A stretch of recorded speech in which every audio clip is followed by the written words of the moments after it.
Sa video na to mga guys, early game pa lang pumalag na si Kimi. Hindi niya alam meron pala ako mga kakampi. Ayan tuloy siya ay aming pinauwi.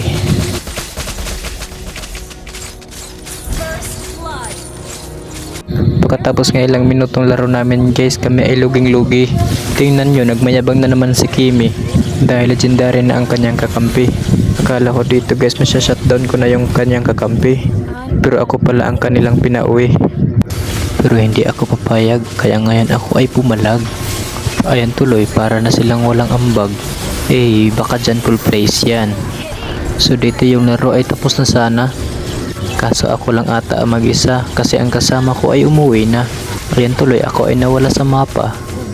Dito akala ko ang gatot ay makasit na, pero ang kalaban ay nakatakas pa. Pero sila ay akin pa rin pinag-isa-isa. Tingnan nyo na lang kung paano ko ginawa. So dito ay mag-load lang sana ako, kaso yung kalaban biglang dumapo. Tingnan nyo na lang kung paano ko sila lahat pinaupo. Inuna ko na lang dito yung Kimi kasi kanina pa to nagmayabang kaya lahat sila aking pinauwi. Baka dyan ball place yan. Tingnan nyo naman kung paano nataranta yung kalaban. Ayan tuloy, si Zilong ay namaalam, kaya tinapos na lang namin yung laban. Kaya Kimi, huwag kasi puro yabang kung puros ka naman palaban. Ayan tuloy, yung bida MVP na naman. Baka dyan full place yan.